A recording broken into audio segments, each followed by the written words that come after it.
জুমার দিন শুক্রবার, এটা হলো সপ্তাহের সবচেয়ে সেরা দিন, শ্রেষ্ঠ দিন।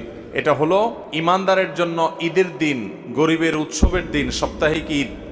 জুমার দিন উপলক্ষে সবচেয়ে বেশি পরিমাণে যে আমলটা করতে হবে, পরিমাণে সবচাইতে বেশি করতে হবে, সেটা হলো দুরূদ শরীফের আমল।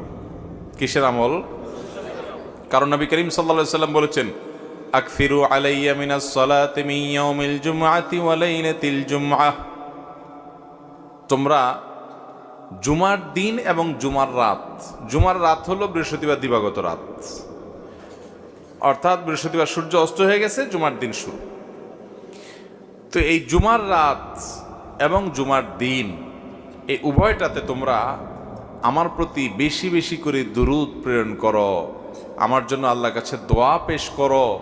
ফাইন্না সালাতাকুম মারুদাতুন আলাই, কারণ তোমরা যে দুরূদ পাঠ করো আমার জন্য, এটা আল্লাহর ফেরেশতারা আমার কাছে নিয়ে পেশ করে যে, হে আল্লাহর রাসূল, পৃথিবীর অমুক দেশ অমুক প্রান্ত থেকে অমুকের ছেলে অমুক আপনার জন্য দুরূদ পেশ করেছে।